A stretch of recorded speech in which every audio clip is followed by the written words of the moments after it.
Okay, well, here we are finishing 1 Corinthians chapter 7 tonight, and we have prayed. Let's just pop right open to 1 Corinthians chapter 7 and take a look. Now, the things we need to remember as we finish looking through this chapter that we talked about last time we were together on Wednesday is 4 particular words or phrases that will help us to understand what Paul's talking about in here. And we found those words or phrases starting in verse 26, where Paul talks about this present distress or this present crisis. We discussed a little bit what that might mean, what Paul might be referring to, and what we came up with is the idea that Paul understood that there was a level of social or economic distress that was causing particular concern at the time. It wasn't just the crisis of being a Christian in an immoral culture. It was probably referring to the persecution that the church had faced and that Paul was anticipating the church would be or was facing in that town at that time. He's talking about something very specific and very strenuous. A couple other places we see the word mentioned where Paul talks about the present distress is when Jesus is talking about the tribulations that will come in the Olivet Discourse. So Paul is telling the Corinthian church that there's some kind of distress. Verse 29, he's telling them that the time is limited. And we talked about how the word that he uses there is the word for moments, not the word for chronological time, like we're running out of minutes, but rather there are only so many moments in our life that we can use for the kingdom. And then in verse 31, he says the present world in its schemes is passing away, or in its forms is passing away. So things are changing, and it's not worth overly investing in something that's on its way out. And then finally, verse 32, I want you to be without concern. And the best place that we can understand that from is the parable of the sower, where we see that some seed grows up with the thorns, and that seed, although it grows up, the worries of this life and the deceitfulness of wealth choke the seed. That's that term. Paul says, I want you to be without concern, without the worries of this life.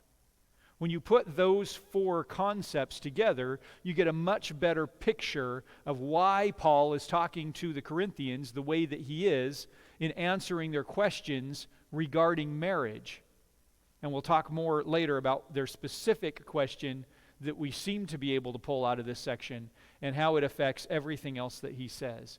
He says that there is a present crisis, that there are limited opportunities, that the world in its current form is passing away, and I want you to be without concern.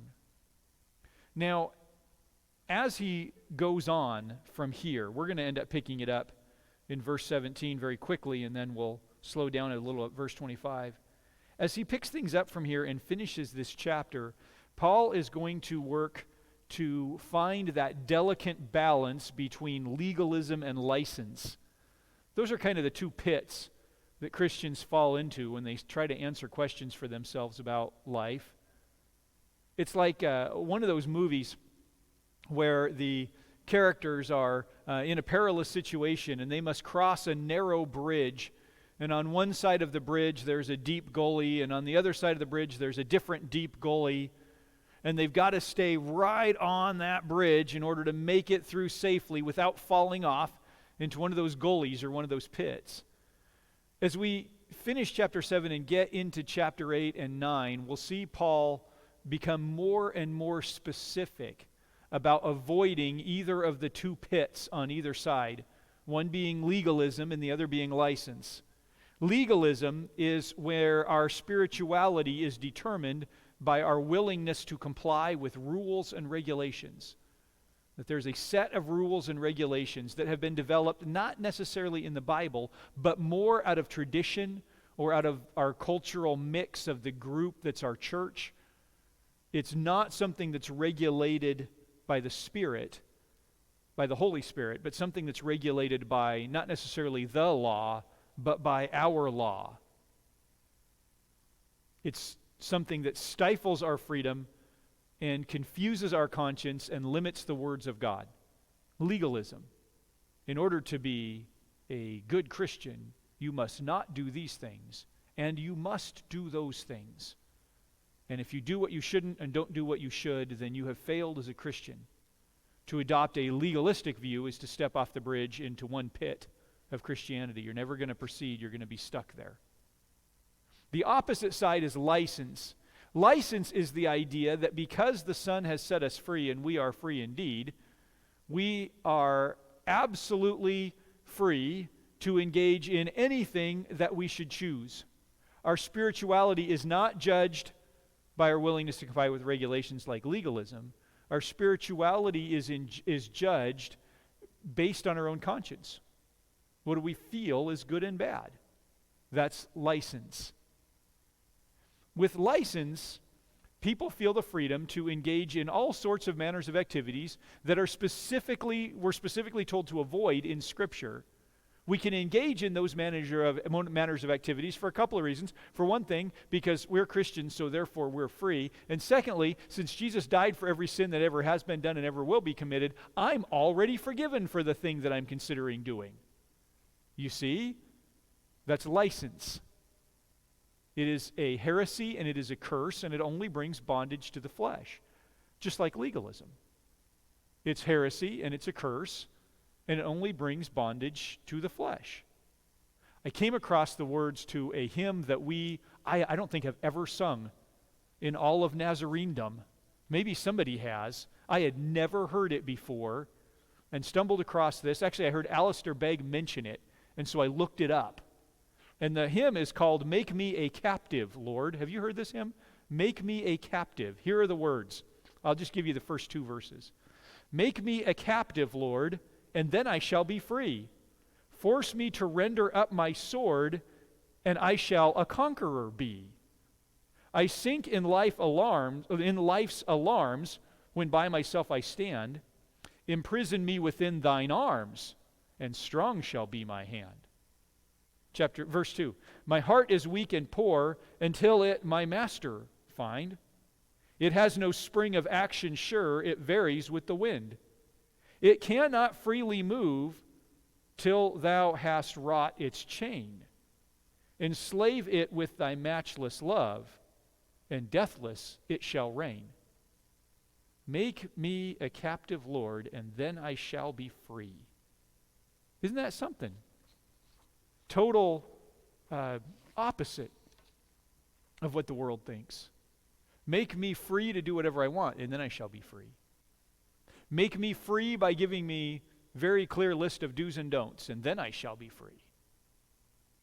But the hymn says, and Paul will tell us, that true freedom is found not in going to the right or to the left, but going straight ahead. Now, being that it's me who's doing the thinking, I immediately thought of Top Gear. Have you ever seen the British TV show Top Gear? What a great show. British TV show about cars. Can it get any better than that? One of the things that they do in Top Gear is when they have guests come, they have them drive a car and see how well they can drive it. And one of the ways that they do that is they have a big Jag sedan. And they put a person in this big Jag sedan, and they tell them they need to drive it exactly perfectly straight between these two big bolsters that they put up. It's just wide enough that if they go just perfectly straight, they can fit the Jag sedan between these two bolsters. If they venture to the right or the left a little bit, they'll damage the car. But they can go right through these things. They're like big concrete traffic cones, essentially. And they can go right through these things if they drive perfectly straight. But the way that they're rated is on how fast they can drive between these two cones without damaging the car. The faster you go, the better a driver you are. Now, the thing that makes it possible is that right down the middle there are yellow dash lines. And if you just follow the yellow dash lines right down the middle, you can go right through. And people go 70, 80 miles an hour, whoosh, right through there with no damage. Now, I don't want to sound sexist, but I have seen many more men just barrel through there without a problem, and many more ladies hit the posts on the side. And I've watched, and I know why. It's not because the ladies are worse drivers and the men are better. It's because the ladies look at the posts. As the ladies are going on, they're like, well, I don't want to hit those things. I don't want to hit those things. I don't want to hit those things. And in looking to make sure they don't hit it, they hit it for sure every time. Now, not all the guys. I mean, many guys fail as well. And I think I know why. Because the guys who fail say, I'm not going to focus on the posts. I'm going to focus on the yellow line. I'm going to have the car go right down the yellow line. And they look right off the edge of the hood, right down the yellow line, and they hit the posts. Because even though they're looking at the yellow line, they're not going straight enough. The guys that go through there, I saw one guy go through there 100 miles an hour. The guys that go through there without a problem aren't looking at the post or the yellow line. They're looking way down. They're focused on something way down at the end where that yellow line goes down and ends. They're focusing on the end of the yellow line, which is probably another quarter mile down there. They're just looking down there and just focused on that, foot to the floor, whoosh, right through, no problem. I thought, well, this is what Paul is trying to tell us, and this is what that hymn is trying to tell us. If we focus on the things we shouldn't do, well, we're going to mess that up. If we focus on the things that we must do, avoiding everything else, well, we're going to mess that up. If we focus on trying to go right down the middle, well, we're going to hit both sides. But if we just focus on Christ way down there, well, then we'll make it right through without a problem. And we won't fall into either the pit of legalism or the pit of license. This is what Paul is beginning to tell us halfway through 1 Corinthians chapter 7 that's going to continue really through the rest of the book. This focus on Christ is what keeps us on the right path. The freedom that we have is freedom in Christ. Now we're going to pick it up in verse 17, which we looked at on Sunday. So we're not going to spend a bunch of time in 17 through 24, but we're going to look at it a little bit. Paul says, let each one live in the situation the Lord assigned when God called him. In 7 verses, he's going to say that 3 times, by the way. He really wants us to notice that. Let each one live in the situation the Lord assigned, or it would be the Lord had him in or found him in when God called him. This is what I tell all the churches or command all the churches. Was anyone already circumcised when he was called? He should not seek to undo his circumcision. Was anyone called while circumcised, uncircumcised? He shouldn't seek to be circumcised. Paul is dealing with, obviously, the issue of Jews in the culture. There were Judaizers who were Jewish people that were strong for Judaism, who became Christians, who then went and told the Christian people, who were Gentiles, that they should become Jews too, that they should have the mark of circumcision on them. Now, there were 2 reasons for that, and one was because the Judaizers wanted the Christians to follow the law. They wanted them to slip into legalism and follow the rules. But there was a little bit more to it than that. You know, the Roman society really didn't have much of a problem with nudity. I mean, in many areas that was just kind of expected. In the gym, in athletics, in the public baths, nudity was well known. And this act of circumcision would mark a man as being something different. The Roman society, Roman culture and Greco-Roman culture, really Greek culture as well, felt that any kind of damage to the human form was absolutely completely wrong. And so to be circumcised, to submit yourself to that, was just unacceptable. And so somebody who had been circumcised was unacceptable in the Greco-Roman culture.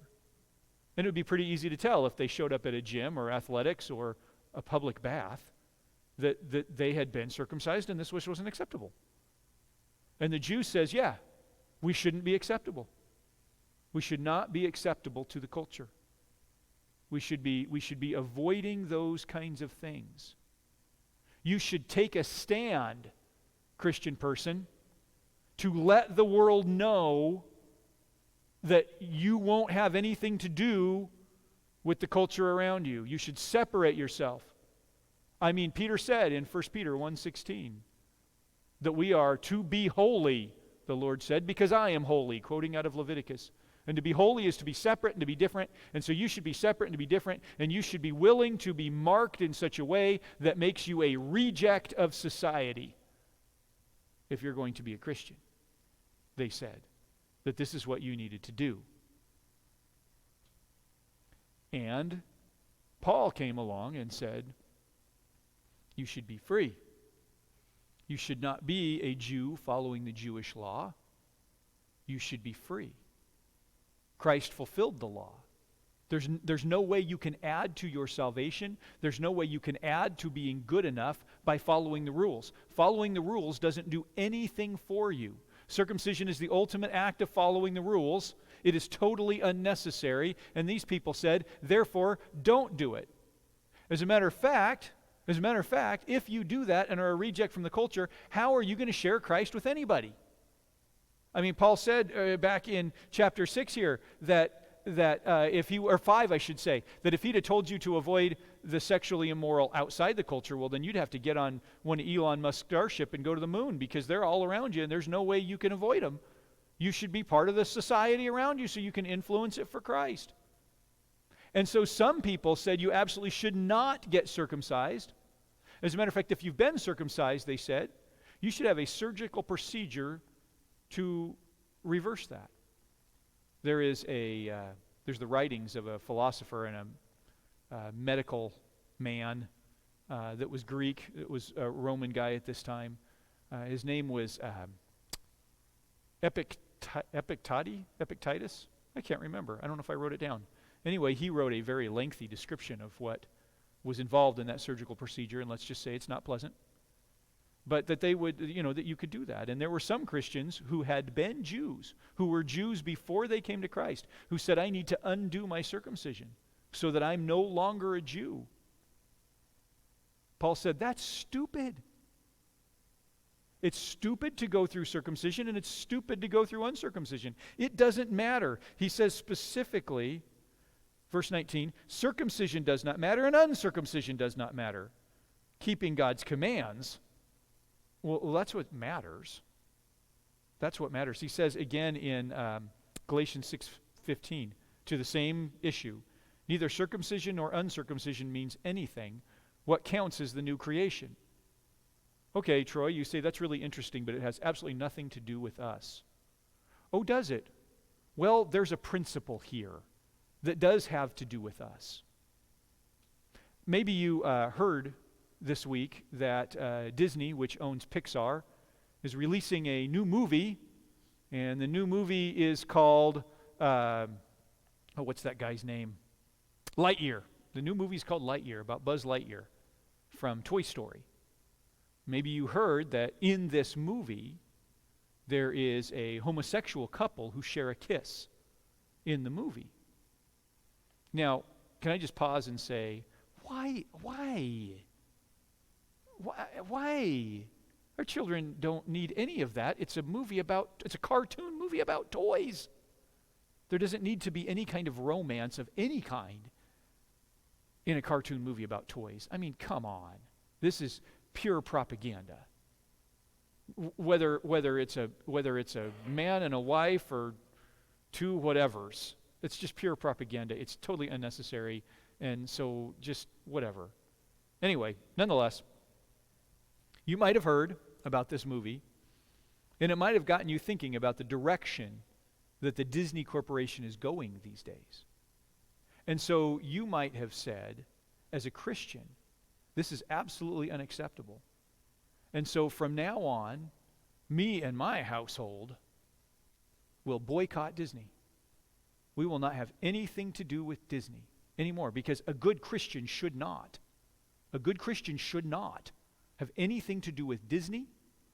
And so if I should find that any of the TV shows that I watch or channels that I see are Disney oriented, I will discontinue watching that channel. And if I should find that any of the purchases that I make are owned by a Disney subsidiary, well, then I will not make that purchase any longer. I will not have anything to do with it any longer. No more Disney. Or maybe you would say, this is really sad what's going on with Disney. This is really sad. I think I need to go to Disneyland. Because there's got to be some Christians there. There's got to be some Christian people influenced. Matter of fact, you say, I think I'm going to go work for Disney. I'm going to go get a job there.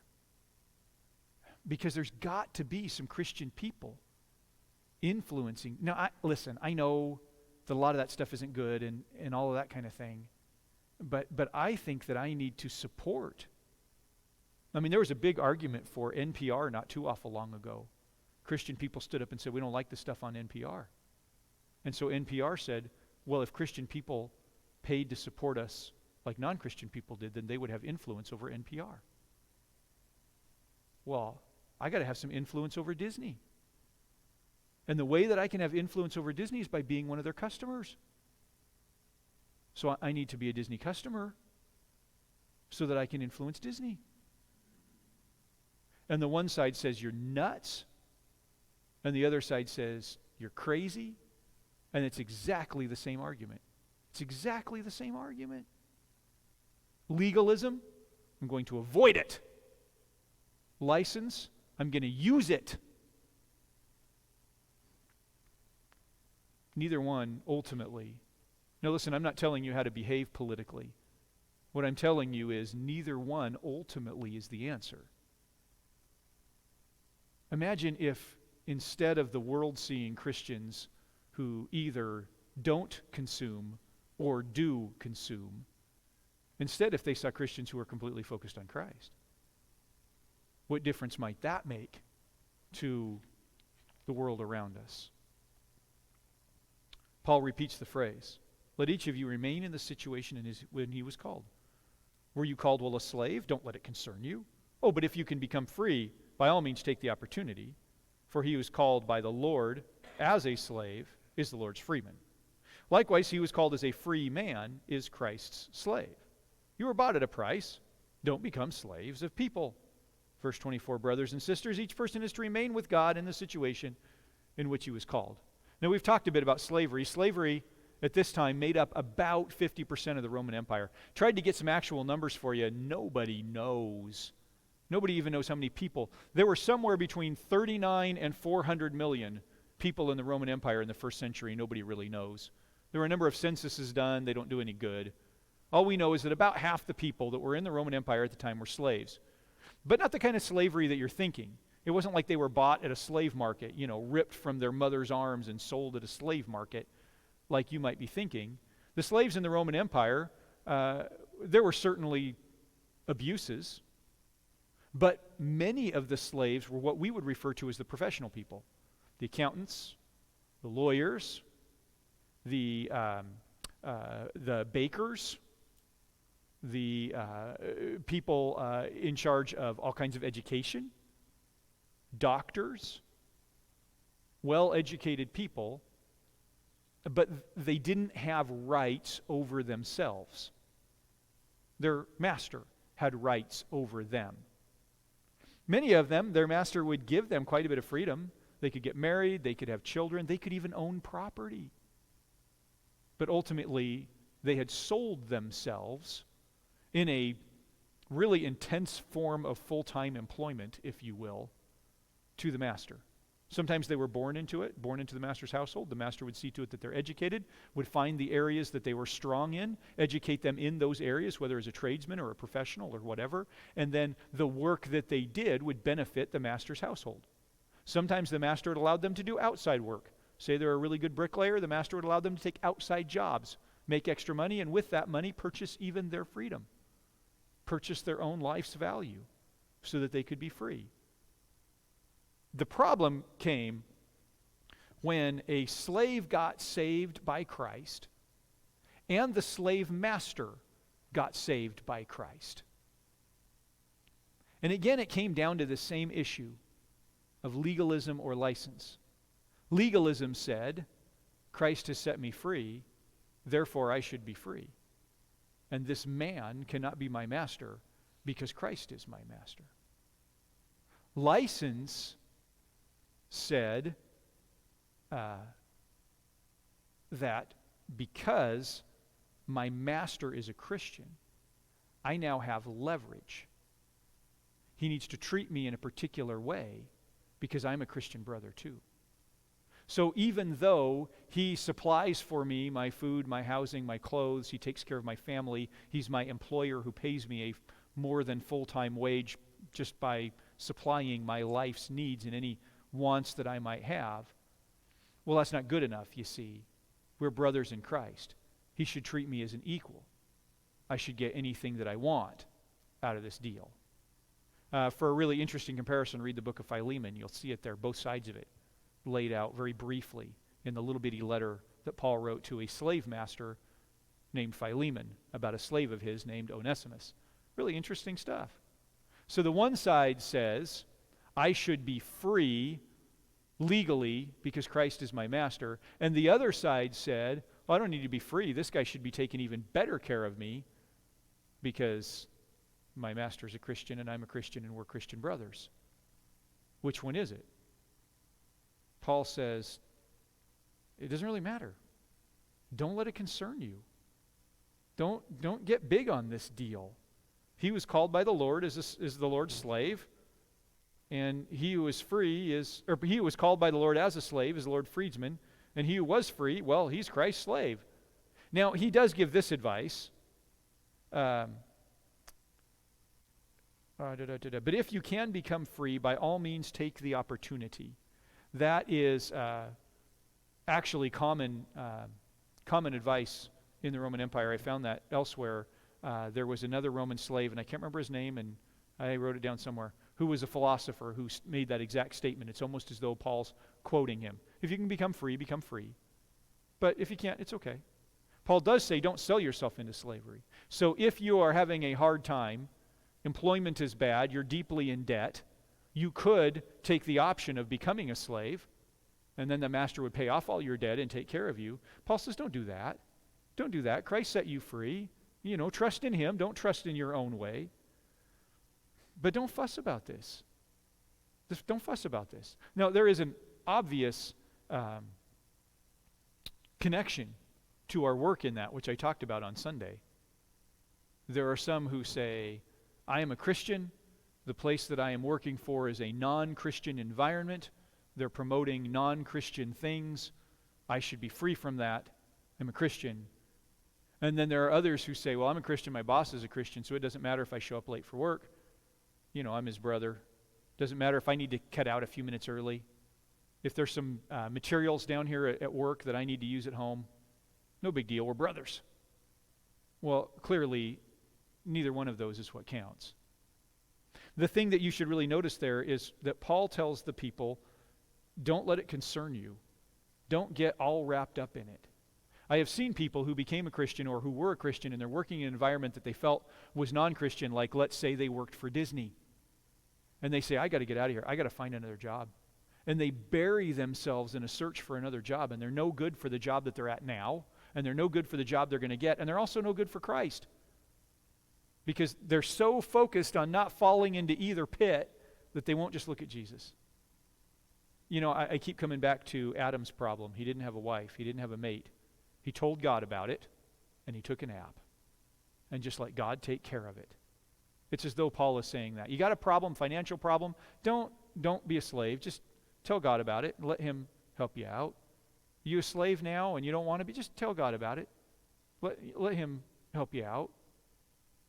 Let him move you in the right direction. That principle that I've belabored once again is going to be repeated over and over in the rest of the chapter. Verse 25. Now about virgins. I have no command from the Lord, but I do give an opinion as one who by the Lord's mercy is faithful. That term, virgins, literally means one who has never been married and is generally a feminine term in this chapter. So specifically talking about young ladies who have never been married, but also Paul extends that very quickly to young men who've never been married. And he says, I don't have a command for the Lord. I just have an opinion. That's perfectly acceptable that he has an opinion. It's acceptable that he has an opinion that he's sharing for two reasons. Number one, because he tells us it's his opinion. He doesn't come along and say, well, here is what you ought to do, like pontificating, adding to the Word of God. He says, I've got an opinion, and it's my opinion, and that's okay. That's good. There are a lot of people who don't do that, who tell you, well, I'm a Christian, and here's what needs to happen. No, If you have an opinion, that's fine, especially if you have an opinion like Paul's opinion. Because Paul says, I do give an opinion as one who by the Lord's mercy is faithful. What he's saying is, I have an opinion for you. It's built on my foundation of connection with the Lord and the fact that I've been faithful in that. In other words, I have personal experience in this category. I can speak as a Christian who lives and moves in this category and has managed to remain being faithful to God while I've been in this position. Now, we talked about the fact last time that Paul was unmarried, that he had been married, but he's not married now. And we talked about the traditional history that tells us the reason he's unmarried now is because when he became a Christian, his wife divorced him or left him, and he ended in a situation of abandonment. So he is not married. He could get married if he likes to, but he's managed to stay focused on Christ in the distance while being unmarried. So he's saying to the young people in the congregation who are not married, I understand what it's like to be in your shoes. I can relate well with that. I've been a Christian in your position, and I've managed to remain faithful to God in that position. And based on that, I have some advice for you. Do you see? And the advice is, 26, because of the present distress, I think that it's good for a man to remain as he is. We talked about that, the present distress. There's some crisis going on in their community. And if you can remain as you are, just like he talked about in 17 through 24, God called you as a single person. If you can stay as a single person because of that present distress, that's what I would suggest. I'm living, he says, in the state of this crisis that you're dealing with, which I'm thinking is persecution. And I'm being faithful as a single man who could be married in that situation, and I recommend you do the same. He's going to tell us why in a minute. Number 27, are you bound to a wife? That's not necessarily married. That means, as we'll see it fleshed out here in just a couple of moments, it could mean married completely, but it likely means, are you in a situation where you have agreed to marry a young lady? And remember what we talked about, like Joseph and Mary, they were married, but they weren't married? Same kind of concept. Are you bound to a wife? Are you in a situation of contractual agreement? Don't try to get out of it. That's okay, he says. Are you released from a wife? In other words, you maybe have been in such a situation, but now are not. Well, don't seek a wife. There's a term that he uses twice there in 27. Don't seek to be released, and don't seek a wife. That's key to understanding this. He's not saying if you're unmarried, you should remain unmarried, period, legalism. And if you are married, you should, or if you are supposed to be married, then you have to follow through with it, legalism. What he's saying is, don't get all involved in it. Don't allow it to become your focus. Well, I'm supposed to marry this girl, but I don't think I should marry this girl, and so I'm going to do everything I can, and I'm going to spend all of my money and time down at lawyers finding ways out of the contract because I don't want to have anything to do with that anymore because Paul says we shouldn't be married. No, he says, don't become engrossed in that. And if you don't have a wife, if you are not bound to someone with whom you are supposed to marry, well, then don't become all engrossed in fixing that either. Don't get your name on Christian Mingle and check that 5-6 times a day till you find somebody, or what's that other one? There's that other big Christian dating site. And if you're on a Christian dating site, I'm not telling you have to stop. I'm not being legalistic here. I'm telling you what Paul says. He says, don't let it become your focus. Don't become engrossed in that. Like the young lady that I told you about at Addie's school last year, who came to college so that she could meet her future husband, made it to senior year and hadn't met the guy yet, and spent her entire senior year dating any young man on campus who would date her for at least one date to find out if this might be the match. Who knows what her grades were like? Who knows if she learned anything? She spent all her time and effort on just simply figuring out which of these guys might be the one. Paul says, don't do that. Don't become engrossed in it. However, if you do get married, you have not sinned. But such people will have trouble in this life, and I'm trying to spare you. If you do get married, you have not sinned. He's going to tell us this over and over again.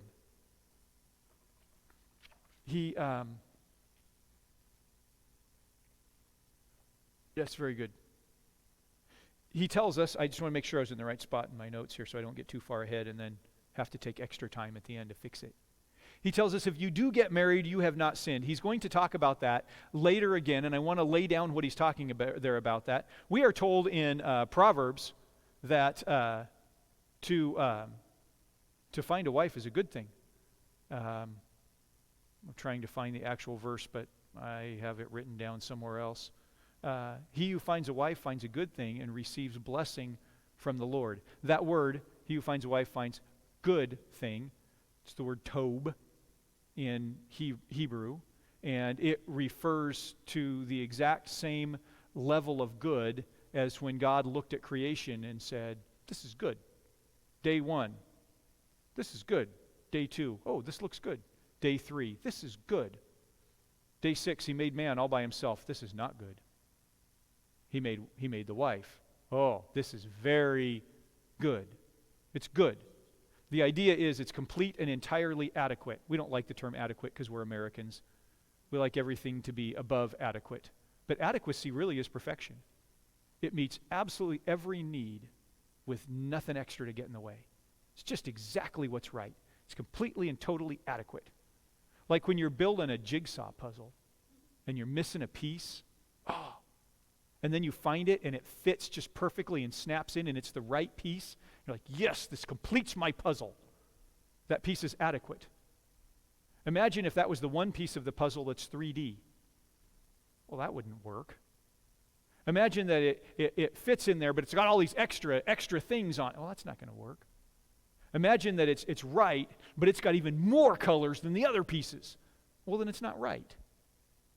It fits exactly. It's perfect. It's adequate. Absolutely adequate. This is good. Exactly what's right. Paul says getting married isn't a sin. You've not sinned. Apparently they thought so. That was Proverbs 18:22. Thank you, 18:22. Proverbs 18:22 is what says, he who finds a wife finds a good thing and receives the blessing of the Lord. Yeah. You've not sinned. It's good to get married. That is, in fact, the default state of man. It's expected. That's the way it's supposed to work. It's a good thing. You've not sinned, but, verse 28, such people will have trouble in this life. That is, people who are searching and seeking for a mate. Those people will have trouble in life. Or people who are trying to avoid getting married at all costs. They will have trouble in this life. And I'm trying to spare you that. And we know people who are searching and seeking for a mate, pouring themselves into it. Yeah, they're going to have trouble in this life. Don't do that, Paul says. My opinion is, don't get engrossed in it. Just stay as you are. Let God take care of the rest. Don't get engrossed in it. Verse 29. This is what I mean, brothers and sisters. The time is limited. The moments are few. So from now on, those who have wives should be as though they had none. Those who weep as though they did not weep. Those who rejoice as if they did not rejoice. Those who buy as if they didn't own anything. And those who use the world as though they did not make use of it. For the world in its present form is passing away. Listen, I broke this down big time a couple of Sundays ago, and I really don't want to dump a ton into it. If you're really wondering about that, look at that sermon from a couple weeks ago. Paul says, again, the moments are limited. There was a prevailing attitude in the culture at that time that you've only got one life to live, so squeeze everything you can out of it. The whole concept, the eat, drink, and be married, eat, drink, and be merry concept for tomorrow we die. Get everything you can out of this life. And it was the same in marriage. Squeeze your marriage for everything you can get at the expense of a relationship with the person to whom you're married. Get everything that you can out of it. That is the attitude of license. She's my wife, I can use her for whatever I want. That's the attitude of license. The legalistic attitude, I actually found this as a quote all the pleasures here on this earth is a snare and dangerous. Keep out of it altogether. So in other words, you might be married, but don't enjoy it. Because everything here is horrible, and marriage is a here thing, and so it's horrible. So we had these two opposite contracting concepts of marriage. One, she belongs to me, I can do whatever I want with her. And one that says, well, you can't enjoy being married at all, which leads, of course, to a very loveless marriage. A guy by the name of F.W. Robinson summed it up this way. He said, use the world, and in opposition to the worldly spirit, do not abuse it. All things are yours, take them and use them, but never let them interfere with the higher life to which you're called to lead. That's the key here. Are you married? Great. Don't make that the point of your life. Don't become so focused on that you lose focus on Christ. I mean, it's a circumstance. Don't be focused on your circumstances. Be focused on Christ. Are you happy or sad? Are things going great or are things going poor? Well, that's fine. It's a moment. It's a circumstantial moment. Don't become engrossed in it. I'm sad and I must be happy. No, don't become engrossed in it. Just stay focused on Christ. Are you getting rich, doing good, having great business, amassing lots of wealth? Fine. Great. God's blessed you in that way? Fine. Don't become engrossed in it. Don't become engrossed. Stay focused on Christ, because that's not the point. Are you poor? Don't have anything? Oh well, focus on Christ. I was listening to a guy talking about a trip he took to India, a mission trip that he took to India. He said the happiest people he ever met were in southern India. Happiest people he's ever met on the planet were Christians in southern India. He said they were also the poorest people he's ever met. But they were so focused on Christ, basically because they had nothing else to focus on, that he said he's just never met anybody who was more happy or satisfied than these guys in southern India who were completely focused on Christ. That's the idea. So in marriage, we invest greatly in things like mutual discipleship, mutual friendship, focusing on Christ, getting to know one another deeply and getting to know Christ deeply. We invest little in, she's got to make me happy. He's got to meet my needs. Skip Heitzig says, marriage is like a triangle. Now, I'd heard this before, but never the way that he says it. Marriage is like a triangle. Good Christian marriage. Two people at the bottom, God at the top. If those two people want to get closer together in marriage, focusing on each other will never do it. I don't know what the bottom of a triangle is called, but Hayden does. Is it a base? Okay. And there's nothing you can do in a good triangle to shrink that thing down. It's done. If these two people are focusing on each other, they're never going to get closer together. They're never going to grow closer in marriage. They're always going to be apart. But if the two people are focusing on Christ, the closer they get to Christ, the closer they get together. Isn't that beautiful? That's what Paul's trying to tell us here. He says, verse 32, I want you to be without concerns. That's that term that we talked about of not being stopped up in the worldly system. By the way, a little aside, do you know how you become without concerns? I know, focus on Christ. Do you know how you become without concerns? 1 Peter 5, 6, and 7. Humble yourself, therefore, under God's mighty hand, that he might lift you up in due time. Cast your anxiety on him because he cares for you. Or in the Phillips translation or paraphrase, which is fantastic. So humble yourselves under God's strong hand, and in his own good time he'll lift you up. You can throw the whole weight of your anxieties upon him, for you are his personal concern. Isn't that great? If you are a person who is incredibly anxious about things, worried about things, full of concern of life, humble yourself. What you're saying is, I can do something about this. I can affect my situation. And I'm so concerned because I haven't affected it yet. I'm so upset because I haven't managed to do anything with it yet.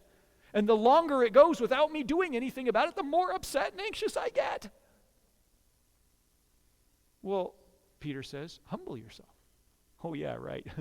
Can't affect this after all. Only Christ can affect this. I can't do anything about this after all. I'm just me, and I'm not God. Oops. Humble yourself. And when you've humbled yourself, in good time, He'll come take care of the situation. When the time is right, you have to worry about it. Oh, it hasn't happened yet. You think you can affect God's timing? I love that line in Job. Who has been his counselor? Me. I have. It's time to move, God. No, it's not. You can't affect his timing. Humble yourself. I'm just little old me. I can't do anything about it. I guess I'll just wait for him. Then when the time is right, he'll come take care of it. And I know that he will. Why? Because I am God's personal concern. Isn't that a great line from Phillips? I am his personal concern. I am the thing that he is concerned about. Max Lucado says, if God had a refrigerator, your picture would be on it. I like that, but I think even more, if God had a scheduler, your name would be all over it. You are his personal concern. That's great. I love it. I want you to be without concerns. The unmarried man is concerned about the things of the Lord, or singularly focused upon the things of the Lord. But the married man is concerned about the things of his wife, or the things of the world, how he may please his wife, and his interests are divided. The unmarried woman or virgin, there's a difference there. Do you see that? Unmarried and a virgin. That's somebody who has been married but is not currently, compared to somebody who has never been married. The unmarried or virgin is concerned about the things of the Lord, so that she may be holy, both in body and spirit. But the married woman is concerned about the things of the world, how she may please her husband. I am saying this for your own benefit, not to put a restraint on you, but to promote what is proper, so that you may be devoted to the Lord without distraction. Now, I want you to think about that triangle concept for a moment as we look at verse 35. That triangle concept that a husband and wife grow closer together only when focused on God. He says, a single man, singular focus. A married man, split focus, focused on his wife, focused on God. He's not moving closer to God very quickly, and he's not moving closer to his wife very quickly. The wife, though, same problem. Unmarried, never been married, singular focus. But now with the husband, there's the split focus. And then he says in verse 35, I am saying this for your own benefit, not to put a restraint on you, so not for the purpose of legalism, but to promote what is proper, so that you might be devoted to the Lord without distraction. It would be pretty quick and easy to look at that and say, well, I guess it's not proper to be married then. That's not what he's saying. That term, proper, is a word that comes from the Greek term for a person or a building or a situation or a body or an animal or nature that is elegant in form and figure, and talking specifically about a person in speech or behavior. Someone who is elegant and beautiful, attractive for all the right reasons, physically and mentally. You know, like the people who win these beauty pageants, I know some of them aren't that bright. But the ones who generally win are pretty darn sharp. They're not only, to use an old term, comely, very attractive physically. They're also incredibly attractive in every way. They're just beautiful. And man, that's the kind of person that we want to be around. Because not only do they make it always feels good to be around beautiful people, not only do they make us feel good to be around them, but they say the right things and they do the right, and they add to the conversation, and they just make it better the whole time. That's this concept. And it has come to mean in the text something or someone of good standing that is noticeably true, that's honorable. We want this person or situation around us because they make everything better when they're around us, and they contribute so much to it, and they lift us up, and they're noticeably true, they're honorable, they're of good standing. Paul says, I'm saying this for your own benefit, not to put a restraint on you, so not for legalism, not to tell you what you need to do, right or wrong, but to promote what is proper, what fits that beautiful situation. Don't go chasing after people trying to get married. That's not proper Christian. Don't go trying to be unmarried. That's not proper Christian. That's not beautiful. It's not attractive. It's not something that makes the world want to have you near. Boy, I thought about this concept for quite a bit today.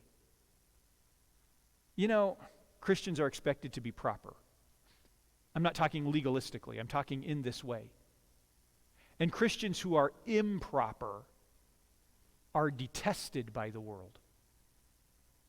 Elon Musk has a lot of money. I don't know if you guys know that. He got a lot of money. He does whatever he wants with it.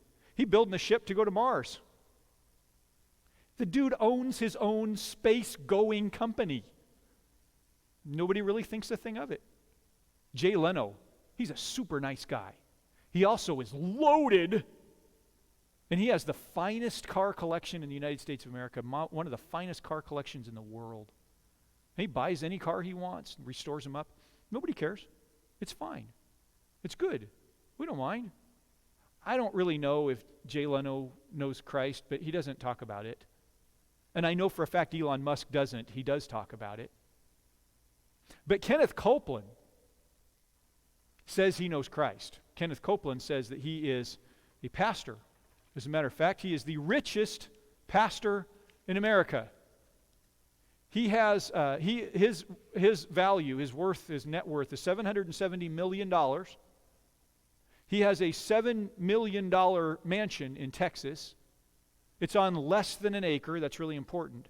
But it's surrounded by, like, nature lands, 24 acres around him that can't be built on, you see. And it's his parsonage. He's pastor, it's clergy, so he didn't pay property taxes on it. And it's an 18,000 square foot home. It has a tennis court, crystal chandeliers, a spiral staircase, and a boat dock. And he didn't pay property taxes on it. Property taxes would be $150,000 a year. He doesn't pay taxes on it because he's clergy, you see. And that's his parsonage. Now, the Texas tax assessor in Harris County, there where he's at, they've had a lot of go-arounds about this. Because they, first of all, have a lot of go-arounds about the value. Because the actual real value is significantly higher than what Copeland says it is. But nonetheless, they have some other issues because this guy has seen a lot of parsonages, the county tax assessor. He's seen a lot of parsonages. That's still a popular thing in Texas to have parsonage. He's seen a lot of them. He ain't ever seen one quite like this. There's just something wrong with that. The guy's got so much money that he recently bought a Gulfstream 5 jet from Tyler Perry. It would be his 5th private jet. He says he needs that private jet because he couldn't do 60% of the things he does now if he had to fly commercial. You see? So he needs that private jet, and he asked his congregants to chip in $17 million for a hangar and a runway for that new jet. Apparently they did. And that irritates us. That's not okay with us. And it's also not okay with the people who wrote this article. And the guy who wrote this article is British, and he wrote this for the Daily Mail in UK, an English paper. The people in England noticed Kenneth Copeland and were not okay with it. Now listen, Elon Musk owns an entire flipping space company. The man has his own launch pad. And nobody cares. But he also doesn't go around saying, yeah, I'm a Christian. Kenneth Copeland says, I'm a Christian pastor. That's not okay. It's not proper. You see? It's not proper. Using that term that Paul is giving us, it's not proper. I'm not telling you this, Paul says, to put a restraint on you. In other words, I am not telling you whether you should get married or you shouldn't get married. Listen, chasing after a wife, that doesn't look good. Christian young men running around campus, trying to find anybody that'll marry him, that doesn't look good. Don't do that. That's not proper. Christian young men who are engaged and they're trying to find some way to get out of the engagement, to get rid of this old bag, that's not proper. Don't do that. What I want you to do is promote what is so beautiful. What, friends, is so beautiful that Paul is talking about? That triangular marriage. So that you, plural, that's a plural word, you, can be focused on Christ. So that married or unmarried, I don't care your situation. We've noticed this from Paul all the way through. I don't care your situation of life. But married or unmarried, whatever your situation is, what is proper is that your focus is on Christ. Not proper legalistically, but proper in this beautiful, elegant, comely way where the world says we want to be around you and we want to have you contributing. Can you imagine if the church in the United States was full of married people who were focused on Christ, growing together on a regular basis? Do you think the world would be calling us up and asking us, how do you do that? We want that too. You see? This is what Paul is saying. Verse 36. If anyone thinks he's acting improperly toward the virgin he is engaged to. Ooh, there's that word again, but backwards. If anyone thinks he is acting in a way that is unacceptable, not beautiful, not elegant, not attractive and comely, in a way where people notice, where the outside world is seeing that he's not being honorable toward the virgin that he's engaged to. If she's getting beyond the usual age for marriage, that would be a for instance, and he feels he should marry, he can do what he wants. He's not sinning. They should get married. Paul's mentioned this concept of not sinning twice. Apparently they asked him, would it be a sin in that case? I have a theory about that. I'll tell you my theory in just a second. But he who stands firm in his heart, who is under no compulsion, but has control over his own will, and is decided in his heart to keep her as his fiancée, will do well. There's two possible interpretations there. It could be who to keep her as his unmarried daughter. In other words, now he's referencing the dad who says she's not going to get married right now. Or it could be the young man. It's a little sketchy there. It's more likely the young man. And he's saying keep her as his fiancée. That term fiancée, that's someone who is about to get married. That is a temporary term. So he's going to wait a little longer. It doesn't say he's never going to marry the girl. He's going to wait a little longer to get married. Or the dad steps in and says, you're not ready yet. Let's wait a little longer to get married. That's okay too, Paul says. Go ahead and marry her. Or not marry her. That's okay too. Here's my theory. Here's my theory about all this. If you go back to verse 1 in chapter 7. Now in response to matters you wrote about, it is good for a man not to use a woman for sex. Here is my theory. There are these guys who are Christian guys who have dedicated themselves to God now. They have grown up in a very immoral culture. Some of them, no doubt, were involved in that immorality. They are no longer. They have set that aside. They have written that off. They are good Christian people now who are trying to focus on Christ and no longer be immoral, yet they still have these physical desires. You know, God-given desires. And they have just the physical urge to satisfy the desires of the flesh. And some of these guys had girlfriends, not really girlfriends, but people they were engaged to. Remember, marriages at that point are arranged. Not like now where you go and find somebody and hope it works. I mean, they're arranged, which honestly, worldwide works much better. But they're already arranged. They're already supposed to marry this chick.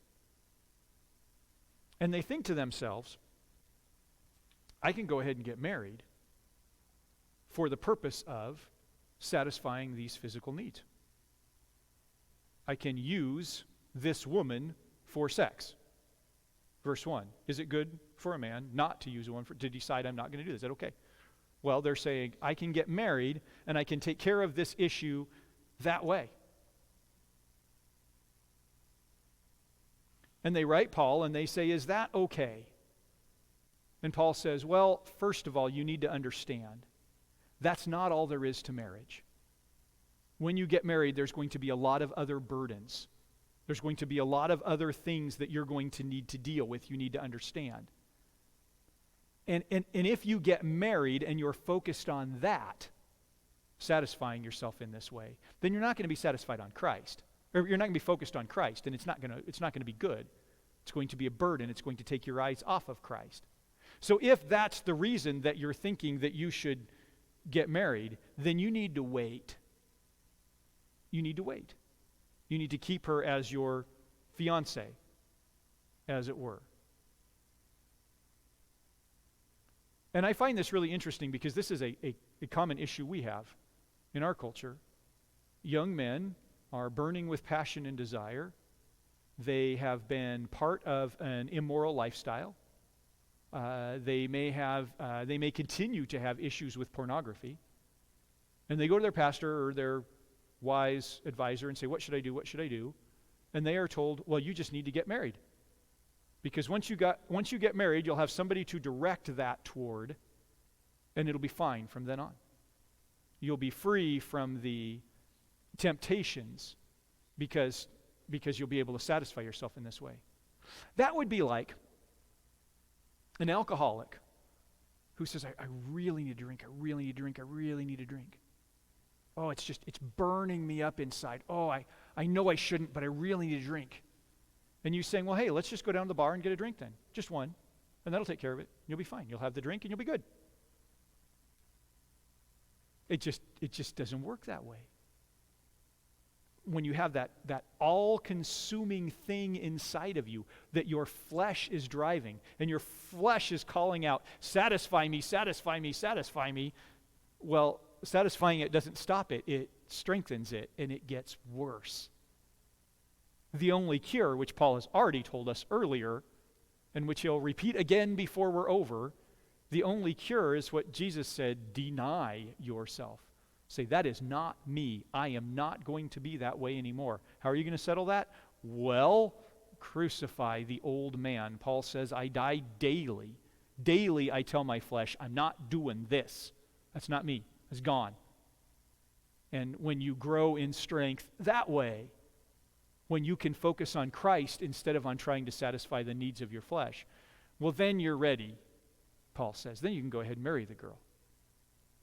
The principle there is enormous because that's what we do in life all the time. We license ourselves to satisfy the flesh for whatever reason, and it doesn't work. It's not satisfied. Paul says, no, it's not okay. It's not okay to do that. But it is okay to get married. It is okay if your focus is in the right place. It is okay to get married. He who stands firm in his heart, who is under no compulsion, but has control over his will. Well, if he's decided in his heart to keep her as his fiancée, he'll do well. Verse 38, so then the one who marries his fiancée does well, but he who does not marry, in that situation, will do better. If he can't do it properly, if he says no, well, then he's done better. And then Paul reminds us as we close, listen, guys, understand this, people.